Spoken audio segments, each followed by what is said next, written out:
الصلاۃ والسلام علیک یا سیدی یا رسول اللہ وعلی آلک و اصحابک یا سیدی یا حبیب اللہ۔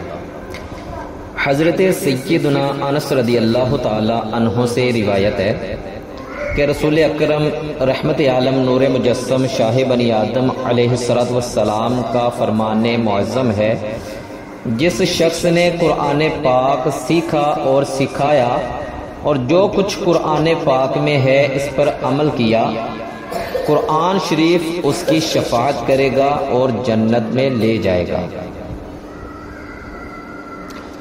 الہی خوب دے دے شوق قرآن کی تلاوت کا، شرف دے گنبد خضرا کے سائے میں شہادت کا۔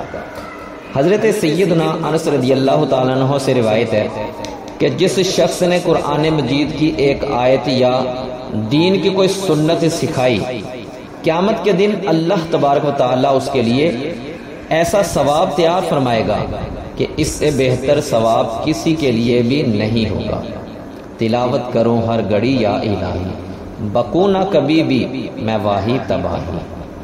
ذوالنورین جامع القرآن حضرت سیدنا عثمان بن ابن عفان رضی اللہ تعالیٰ عنہ سے روایت ہے کہ تاجدار مدینہ منورہ سلطان مکہ مکرمہ علیہ السلام نے ارشاد فرمایا، جس نے قرآن مبین کی ایک آیت سکھائی اس کے لیے سیکھنے والے سے دگنا ثواب ہے۔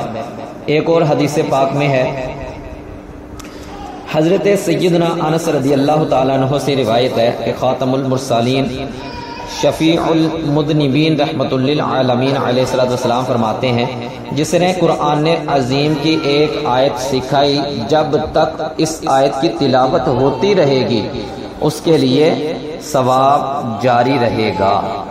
تلاوت کا جذبہ عطا کر الہی، معاف فرما میری خطا ہر الہی۔